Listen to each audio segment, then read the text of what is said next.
हाँ जी बेटा, अपना ही 30 नंबर वाला ही लैक्चर चल रहा है। ठीक है, ਜਦੋਂ ਆਪਾਂ ਐਸ ਕੰਪੋजिट ਆਰ ਲਿਖ ਰਹੇ ਹੈਗੇ, ਆਪਾਂ ਨੂੰ ਆਹ ਐਲੀਮੈਂਟਸ ਦਿੱਤੇ ਹੋਏ ਤੇ ਆਹ ਰਿਲੇਸ਼ਨਸ ਦਿੱਤੇ ਹੈ। ਐਸ ਕੰਪੋजिट ਆਰ ਜਦੋਂ ਆਪਾਂ ਨੇ ਲਿਖਣਾ ਹੈਗਾ, ਤੁਸੀਂ ਕੀ ਕਰਨਾ ਹੈ, ਇਸ ਚੀਜ਼ ਨੂੰ ਚੈੱਕ ਕਰਨਾ ਹੈ। ਦੇਖੋ ਆਰ ਦਾ ਐਲੀਮੈਂਟ, ਪਹਿਲਾਂ ਤੁਸੀਂ ਆਰ ਦਾ ਐਲੀਮੈਂਟ ਦੇਖੋਗੇ 1 2। ਠੀਕ ਹੈ, ਜਦੋਂ ਕੰਪੋਜੀਸ਼ਨ ਲਿਖਣੀ ਹੈ ਤੁਸੀਂ ਐਲੀਮੈਂਟ ਲੱਤਾ ਗਾ 1 2। ਹੁਣ ਤੁਸੀਂ ਐਸ ਦੇ ਵਿੱਚ ਅਜਿਹਾ ਐਲੀਮੈਂਟ ਦੇਖਣਾ ਜਿਹਦਾ ਫਸਟ ਕੰਪੋਨੈਂਟ 2 ਹੋਵੇ। फस्ट कंपोनेंट 2 होवे तो आप कंपोजिशन लिख सकते। देखो इत्थे अपना सीगा ना ए बी ते बी सी, ਇਹਦਾ ਸੈਕਿੰਡ ਕੰਪੋਨੈਂਟ ਤੇ ਇਹਦਾ ਫਸਟ ਕੰਪੋਨੈਂਟ ਸੇਮ ਸੀਗਾ ਤਾਂ ਆਪਾਂ ਕੰਪੋਜੀਸ਼ਨ ਲਿਖ ਰਹੇ ਸੀ ਏ ਸੀ, ਆਪਾਂ ਨੇ ਕੋਲੇ ਕੰਪੋਜੀਸ਼ਨ ਬਣੀ ਸੀ। ਤਾਂ ਹੁਣ ਇੱਥੇ ਵੀ ਕੰਪੋਜੀਸ਼ਨ ਲਿਖਣ ਵਾਸਤੇ ਆਪਾਂ ਪਹਿਲਾਂ ਕੀ ਕਰਾਂਗੇ, ਆਰ ਚੋਂ ਐਲੀਮੈਂਟ ਲਵਾਂਗੇ 1 ਤੇ 2। ਹੁਣ ਐਸ ਚੋਂ ਆਪਾਂ ਨੇ ਉਹ ਐਲੀਮੈਂਟ ਲੈਣਾ ਜਿਹਦਾ ਫਸਟ ਐਲੀਮੈਂਟ 2 ਹੋਵੇ। ਹੁਣ ਆਪਾਂ ਚੈੱਕ ਕਰਦੇ ਹਾਂ, ਇਹਦਾ 1 ਹੈ 7 ਹੈ 3 ਹੈ 4 ਹੈ। ਠੀਕ ਹੈ, ਹੁਣ ਆਪਾਂ ਨੇ ਦੇਖਿਆ 2 ਕਿਸੇ ਦਾ ਵੀ ਨਹੀਂ ਫਸਟ ਕੰਪੋਨੈਂਟ, ਤਾਂ ਇਟ ਮੀਨਸ ਇਹ ਕੰਪੋਜੀਸ਼ਨ ਨਹੀਂ ਬਣਾਏਗੀ ਇਹ ਵਾਲਾ ਐਲੀਮੈਂਟ। ਉਸ ਤੋਂ ਬਾਅਦ ਆਪਾਂ ਨੇ ਸੈਕਿੰਡ ਲੱਤਾ 2 5। ਹੁਣ ਇਹਦਾ ਸੈਕਿੰਡ ਕੰਪੋਨੈਂਟ ਹੈਗਾ 5, ਇੱਥੇ ਆਪਣੇ ਕੋਲੇ ਫਸਟ ਕੰਪੋਨੈਂਟ 5 ਹੋਣਾ ਚਾਹੀਦਾ। 1 7 3 4 नहीं हैगा तो इट मीनस ये भी कंपोजिशन नहीं बनाएगा। उस तो बाद 3 6 लता अपने सैकेंड कंपोनेंट है 6, 1 7 3 4 6 भी नहीं हैगा ये तो इट मीनस ये भी नहीं बनाएगा। उस तो बाद आ गया 7 4, सैकेंड कंपोनेंट हैगा 4, तो आपने इत्थे देखिएगा कि 4 अपने को फस्ट कंपोनेंट पिया है। क्लीयर, फस्ट कंपोनेंट ਇਹਦਾ ਸੈਕਿੰਡ ਕੰਪੋਨੈਂਟ 4 ਹੈ, ਇਹਦਾ ਫਸਟ ਕੰਪੋਨੈਂਟ 4 ਹੈ, ਤੇ ਇਹ ਆਪਸ 'ਚ ਕੰਪੋਜੀਸ਼ਨ ਬਣਾਉਣਗੇ। ਕੰਪੋਜੀਸ਼ਨ ਕੀ ਬਣ ਜਾਏਗੀ, 4 ਕੈਂਸਲ ਹੋ ਜਾਏਗਾ, 7 3 7 3 ਜਿਹੜਾ ਉਹ ਆਪਣੇ ਕੋਲੇ ਕੀ ਬਣ ਜਾਏਗਾ, ਐਸ ਕੰਪੋजिट ਆਰ ਦਾ ਐਲੀਮੈਂਟ ਬਣ ਜਾਏਗਾ। ਕਲੀਅਰ। ਉਸ ਤੋਂ ਬਾਅਦ ਜਿਵੇਂ ਐਸ ਕੰਪੋजिट ਆਰ ਲਿਖਿਆ, ਆਪਾਂ ਆਰ ਕੰਪੋजिट ਐਸ ਵੀ ਲਿਖ ਸਕਦੇ ਹਾਂਗੇ। ਆਰ ਕੰਪੋजिट ਐਸ ਲਿਖਣ ਵਾਸਤੇ ਪਹਿਲਾਂ ਆਪਾਂ ਹੁਣ ਐਸ ਦਾ ਐਲੀਮੈਂਟ ਦੇਖਾਂਗੇ। ठीक है, पहला आप एस का एलीमेंट चेक करांगे फिर आर दे विच चेक करांगे। तो हुण जिवें आपने इहदा एलीमेंट लता 1 4, इहदा सैकेंड कंपोनेंट की हैगा 4, तो आपने इत्थे फस्ट कंपोनेंट 4 देखना है। 1 2 3 7 है, 4 अपने कोल नहीं हैगा तो मीनस ये कंपोजिशन नहीं बनाएगा। फिर तुसीं देखिएगा 7 5 5 होना चाहिए है अपने कोल, ये भी नहीं हैगा तो इट मीनस ये भी नहीं अपने कोल कंपोजिशन बनाएगा। 3 7 3 7, सैकेंड कंपोनेंट 7 है तो अपने को इत्थे 7 फस्ट कंपोनेंट पे है, तो 7 तो 7 कैंसल, 3 4 अपने को की बन जाएगा, कंपोजिशन बन जाएगा। उस तो बाद 4 3, सैकेंड कंपोनेंट है 3, ये आर च देखिया 3 अपने को फस्ट कंपोनेंट पे है, तो 4 3 3 6 अपने को की कंपोजिशन बन जाएगी, 4 6 बन जाएगी। क्लीयर। इस तरह जिहड़ा है तुसी कंपोजिशन दे एलीमेंट्स नूं फाइंड आउट करना हुंदा है। पिछले सैट तो पिछले रिलेशन तो शुरू करना हुंदा है। पहला पिछले रिलेशन का एलीमेंट लओगे फिर फस्ट वाले चैक करोगे। क्लीयर बेटा, आई होप तुहानूं ये चीज़ समझ आ गई। इस तो एक चीज़ होर क्लीयर होंदी है कि R composition is not equal to S composition. ठीक है, दोनों आपस च इक्वल नहीं होंदियां हैगियां। क्लीयर। आई इनवर्स कट के लिखे हुए, इनवर्स मैं तुहानूं पहला भी दस चुकी है। एलीमेंट्स नूं रिवर्स करके लिख दो, तुहाडे कोले रिवर्स इनवर्स जिहड़ा वो आ जाता है। नैक्सट आपां ने की करने हुण बेटा, आर्टिकल्स करने हैं। आर्टिकल की कह रहे हैं, article 12 A B C be sets. A B C अपने को 3 सैट है। R is a relation from A to B, S is a relation from B to C. ठीक है, आर जिहड़ा रिलेशन है वो ए तो बी तक है, एस जिहड़ा रिलेशन है वो बी तो सी तक है। ठीक है, उस तो बाद आपने प्रूव की करना है, S composite R inverse is equal to R inverse composition S inverse. ये रिजल्ट आपने शो करना है। ये रिजल्ट शो करने वास्ते आप की करांगे, आप लैफ्ट हैंड साइड का एलीमेंट लेके चलांगे। आपू देखो गिवन की है, ए बी सी 3 सैट है। R is the relation from A to B, S is relation from B to C. तो ये आपने की किया गा, पहला आप लैफ्ट हैंड साइड लेके चलते हैं। वो वास्ते आपने की लता लैट कर लिया कि C belongs to capital C and A belongs to capital A be any elements. आपने की लते एलीमेंट्स चूज कर लिया, अपन एलीमेंट्स की लोड़ पेगी। सी आपने कैपिटल सी का एलीमेंट ते ए आपने कैपिटल ए का एलीमेंट लता, सच दैट अपने को की रिजल्ट बन जाएगा then C A belongs to S composite R inverse. ठीक है, सी ए की दा एलीमेंट ले लिया आपने एस कंपोजिशन आर इनवर्स का। If and only if A C belongs to S composite R. ये चीज़ आपां नूं बेटा वही डेफिनेशन इनवर्स की इत्थे जस्ट अप्लाई की, होर कुछ नहीं किया हैगा कि जे C A S composite R inverse का अपने को एलीमेंट है तो ए सी की दा होएगा एस कंपोजिट आर का एलीमेंट होएगा।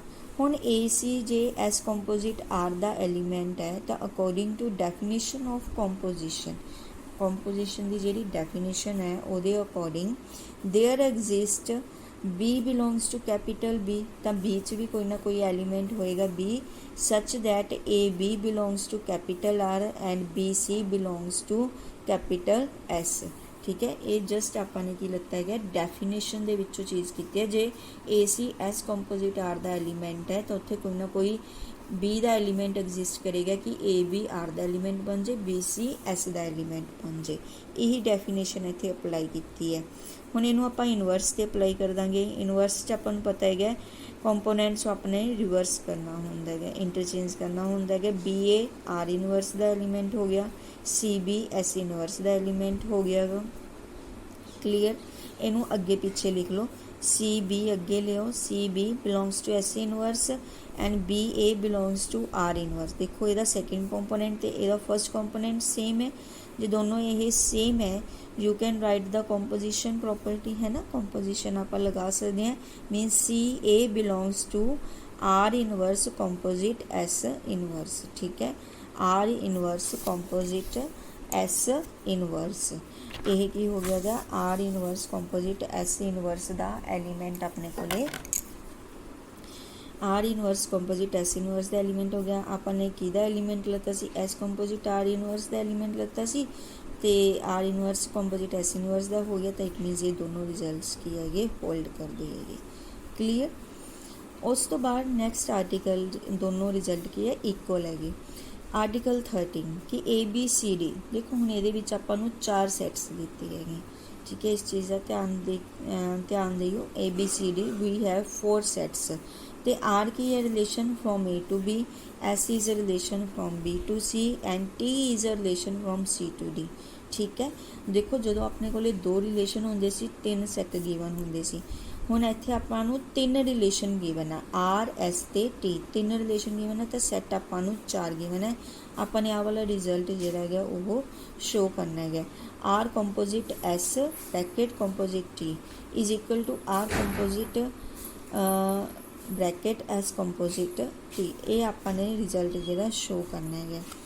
ये बहुत ईजी रिजल्ट है, इन्हू तुम ईजिली शो कर सकते होंगे। इनू स्टार्ट कितों करोगे, वही चीज़ लैफ्ट हैंड साइड लवोगे तो वह कोई ना कोई एलीमेंट लता ए तो डी। ठीक है, लैफ्ट हैंड साइड आपने R composite S bracket composite T लती, वह कोई ना कोई एलीमेंट ए डी आपने चूज़ किया गा। ठीक है, जे ए डी एदा एलीमेंट है अपने को तो it means according to composition definition, फिर तो अपने कंपोजिशन की डेफिनेशन अप्लाई की। There exist some C belongs to capital C का कोई ना कोई एलीमेंट है such that A C belongs to R composite S, अपने पहला बाहर वाला कंपोजिशन खत्म किया। C D belongs to capital T. ठीक है, उस तो बाद हुण A C R composite S का एलीमेंट है तो अकॉर्डिंग टू कंपोजिशन डेफिनेशन फिर अप्लाई करती अपने there exist B in capital B. ठीक है, तो मीनस की हो गया A B belongs to R and B C belongs to capital S.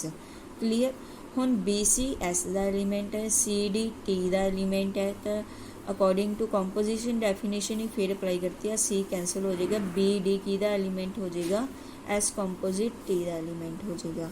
हुण ए बी हैगा आर का एलीमेंट तो बी डी जिहड़ा है वह एस कंपोजिट टी का एलीमेंट है, तो ए बी की दा हो जाएगा आर कंपोजिट ब्रैकेट पा के एस कंपोजिट टी का एलीमेंट हो जाएगा।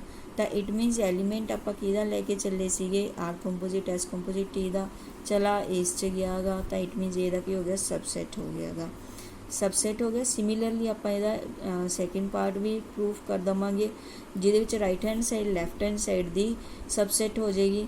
जो left hand side right hand side की सबसैट हो, right hand side left hand side की सबसैट हो, तो मीनस दोनों की है इक्वल है। यही रिजल्ट आपाने इत्थे जिहड़ा है शो किया होया है। उस तो बाद आर्टिकल 14 जिहड़ा है आपां नूं आर की दिता होया है, रिलेशन गिवन है फ्रॉम एक्स टू वाई। ठीक है, R is a relation from X to Y है and x1 x2 be two subsets of capital X. x1 ते x2 की है कैपिटल एक्स दे अपने कोले दो सबसैट्स लते है। दैन आपाने आ कुछ रिजल्ट्स जे है ये शो करने हैं, इन्होंने ध्यान नाल देख लो कि x1 इज सबसैट ऑफ x2। जे अपने कोले x1 x2 का सबसैट है तो उन्हों का जो रिलेशन होएगा RX1 is also सबसैट of RX2। ये चीज़ आपाने शो करनी हैगी। तो वो वास्ते उही चीज़ आप लैफ्ट हैंड साइड का एलीमेंट लता B बिलोंग्स टू RX1। ठीक है, RX1 का एलीमेंट ले लिया। हुण जे B RX1 का एलीमेंट है दैन देयर एग्जिस्ट रिलेशन च जा रहा उत्थे कोई ना कोई X1 च एलीमेंट एग्जिस्ट करेगा A such that A B belongs to RX1। ठीक है, कोई ना कोई कंपोजिशन के अकॉर्डिंग अपने को लेके रिलेशन के अकॉर्डिंग x1 च कोई ना कोई एलीमेंट होएगा कि पेयर दे विच जे आपां कहिए तो ए बी किनू चला जाएगा RX1 नू चला जाएगा। हुण आपां नू पता है x1 is the subset of x2 तो ए x1 का एलीमेंट है, it मीनस A is also element of x2। हुण ए x2 का एलीमेंट है, B बिलोंग्स टू तो इट मीनस की हो गया B बिलोंग्स टू RX2 तो B किनू जाएगा इस दे सैकेंड कंपोनेंट च चला जाएगा। ठीक है, A बिलोंग्स टू x2 तो जिमें अपने को B बिलोंग्स टू RX1 सी तो आपने A कढ़िया सी x1 का एलीमेंट। जे A x2 का एलीमेंट है तो इट मीनस B किस नू चला जाएगा अपने को RX2 नू चला जाएगा। एलीमेंट आप RX1 का लता सीगा, चला किस च गया RX2 च, it मीनस this is the subset of RX2। Clear. उस तो बाद आपने की करना है RX1 यूनियन x2 शो करना है, RX1 यूनियन RX2 शो करना है। इक्वल टू शो करना है उमें अपने लैफ्ट हैंड साइड का एलीमेंट लता गा B। ठीक है, सैकेंड कंपोनेंट आपने लेना होंगे, इस चीज़ का ध्यान रखना जिथे R पाया उत्थे आप सैकेंड कंपोनेंट लवांगे तो फर्स्ट कंपोनेंट आप x1 x2 इस चो लवांगे। सैकेंड कंपोनेंट आपने लता B belongs to RX1 union union x2। हुण जे B इस नू जा रहा तो उत्थे कोई ना कोई एलीमेंट x1 यूनियन x2 का एग्जिस्ट करेगा। सपोज कर लिया आपने A तो pairwise such that AB belongs to RX1 union x2 में चला जाएगा। क्लीयर। हुण A किहदा एलीमेंट है x1 यूनियन x2 का, तो यूनियन च तुहानूं पता है जां तां A x1 नू जाएगा जां A x2 नू जाएगा। If A belongs to x1 जे A x1 नू जांदा है तो अकॉर्डिंग टू फर्स्ट डेफिनेशन आप तुसीं लिख सकते हो B बिलोंग्स टू RX1 नू चला जाएगा। सिमिलरली इफ A x2 नू जा रहा है तो B बिलोंग्स टू RX2 नू चला जाएगा। तो मीनस की हो गया गा ਜਾਂ ਤਾਂ B RX1 ਦਾ एलीमेंट है ਜਾਂ B RX2 ਦਾ एलीमेंट है। Means B belongs to RX1 union RX2। तो एलीमेंट आप किहदा लता सी RX1 यूनियन x2 का, चला किस च गया RX1 यूनियन RX2 चला गया। इट मीनस ये की हो गया इहदा सबसैट हो गया। Also we know that x1 is the subset of x1 union x2 and x2 is the subset of x1 union. ये चीज़ आपां नूं पता ही है बेटा, है ना। तो बाय पार्ट 1 दे विच आपां ने की कीता सीगा कि x1 सबसैट ऑफ x2 तो RX1 सबसैट ऑफ RX2 हो जाएगा। यही रिजल्ट आपां मुड़े की लगा दिता, इन्हां दे भी आर लगा दिता। RX1 is सबसैट of RX1 union x2, RX2 सबसैट of RX1 union x2 तो मीनस दोनों की जिहड़ी यूनियन है वह भी किस दे सबसैट हो जाएगी RX1 यूनियन x2। ठीक है, फ्रॉम 1 एंड 2 यही की है सबसैट एक दूजे दे तो इट मीनस दोनों की हो जाएंगे इक्वल हो जाएंगे। यही चीज़ आपने इत्थे शो करनी सी। उस तो बाद बेटा हाँ इंटरसैक्शन वाला पार्ट है, ये तुसी रीड कर लो, तुहानू समझ आ जाएगा। इसी तरह ही है, ईजिली तुहानू पता चल जाएगा। उस तो बाद अपने कोले आ जाता है इक्विवेलेंस क्लास। इक्विवेलेंस क्लास की होंदा है? इक्विवेलेंस क्लास की डेफिनेशन करते हैं आप कि let R be an equivalence relation. जे आर अपने कोल की है इक्विवेलेंस रिलेशन है on a non empty set X, let A belongs to capital X, then the equivalence class of A denoted by A equivalence, ठीक है, is defined as follow। equivalence class of A is equal to B belongs to capital X, X ਦਾ ਕੋਈ ਨਾ ਕੋਈ element है ਜਿਹਦੇ ਨਾਲ ਕੀ है A अपने कोले रिलेशन बना रहा है, ठीक है। आर की है अपने को एक इक्विवेलेंस रिलेशन है। देखो बेटा इक्विवेलेंस रिलेशन लिखिया आपने डेफिनेशन की सी इक्विवेलेंस रिलेशन की किहड़ा हुंदा है जिहड़ा रिफ्लैक्सिव भी हुंदा, सिमेट्रिक भी हुंदा ते ट्रांजिटिव भी हुंदा, जिहदे विच तीनों प्रॉपर्टीज़ हुंदियां उहनूं आपां की कहने इक्विवेलेंस रिलेशन कहने। तो आर अपने को इक्विवेलेंस रिलेशन है on a non empty set X, तो ए की है इहदा एलीमेंट है, a belongs to capital X. तो इक्विवेलेंस क्लास ऑफ ए जो आपने एक्स के किसी एलीमेंट की इक्विवेलेंस क्लास पता करनी है ऑफ ए, जिन्हों डिनोट आप इस तरह कर देंगे equivalence of A such that यदि क्लास जो पता करनी है तो मीनस उत्थे एक्स दे विच ही कोई ना कोई एलीमेंट होएगा, ठीक है, एक्स का ही कोई ना कोई एलीमेंट होएगा। ए भी एक्स का एलीमेंट है तो बी भी एक्स का एलीमेंट है, एक्स च ही कोई ना कोई एलीमेंट होगा जिहदे नाल की है रिलेशन बनाएगा बी रिलेटेड टू ए। इन्हों आप एग्जाम्पल थ्रू समझते हैं। Let A is equal to 1 2 3, A दे एलीमेंट्स है अपने को 1 2 3, तो रिलेशन आपने लत्ता गा देखो 1 1 2 1 1 2 2 2 3 3। इनू तुसीं हुण ध्यान नाल चैक कर लो, इहदा हर एलीमेंट ये की है इक्विवेलेंस रिलेशन है, ठीक है। ये रिफ्लैक्सिव भी है, देखो रिफ्लैक्सिव भी है, सिमेट्रिक भी है, तो ट्रांजिटिव भी है, ठीक है। तीनों प्रॉपर्टीज़ इस दे विच होल्ड कर दियाँ। हुण जे आपने 1 का इक्विवेलेंस क्लास कढ़नी है, 1 की इक्विवेलेंस क्लास जो तुसी कढ़ोगे तो मैं तुहानूं दस्सिया डेफिनेशन के अकॉर्डिंग 1 की इक्विवेलेंस क्लास की होएगी कि ये ही एलीमेंट नाल 1 का जिहदे नाल रिलेशन होएगा वो ये इक्विवेलेंस क्लास च आएगा। हुण देखो 1 का 1 नाल रिलेशन है, 1 का 2 नाल भी रिलेशन है, बट 1 का 3 नाल कोई रिलेशन नहीं हैगा। 1 का 1 नाल भी रिलेशन है तो 2 नाल भी रिलेशन है, मीनस 1 ते 2 दोनों ही की हो गए ये इक्विवेलेंस क्लास से चले गए, since 1 and 2 are related to 1। Similarly 2 जो 2 की तुसी इक्विवेलेंस क्लास कढ़नी हैगी, 2 की कढ़ोगे तो हुण तुसी देखोगे 2 का किहदे नाल रिलेशन है, 2 का 1 नाल भी रिलेशन है, 2 का 2 नाल भी रिलेशन है, आपदे आप नाल भी रिलेशन है, बट 3 नाल नहीं है ना। तो मीनस 2 ते 1 दोनों की हो गए ये एलीमेंट्स हो गए।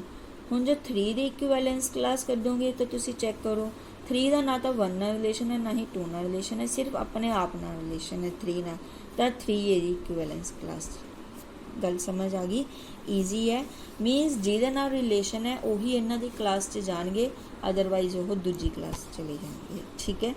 We observe that any 2 equivalence classes, हुण इहदे विच तुसीं ध्यान रखना है आइदर डिसजॉइंट और आइडेंटिकल, ठीक है। 2 इक्विवेलेंस क्लासेस या तो वो सेम है, आइदर डिसजॉइंट बिल्कुल डिफरेंट है, जिमें कहा 3 वाली क्लास देखो डिसजॉइंट इसका कोई मतलब ए वाली क्लास च कुछ नहीं लेना, या फिर आइडेंटिकल है। आइडेंटिकल मीनस सेम ही अपने को देखो 1 2 ये एलीमेंट है 1 2 ये है, तो मीनस दोनों या तो सेम होंगे या कि होंगे अलग अलग होंगे।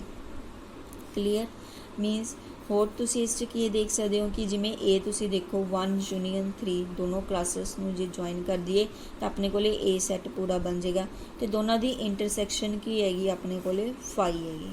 क्लीयर, उस तो बाद जो नैक्सट आर्टिकल है बेटा आप अगले लैक्चर करांगे आर्टिकल 16। जे कोई भी प्रॉब्लम हो तुसी मैनू क्लीयर कर सकते होंगे। थैंक यू बेटा।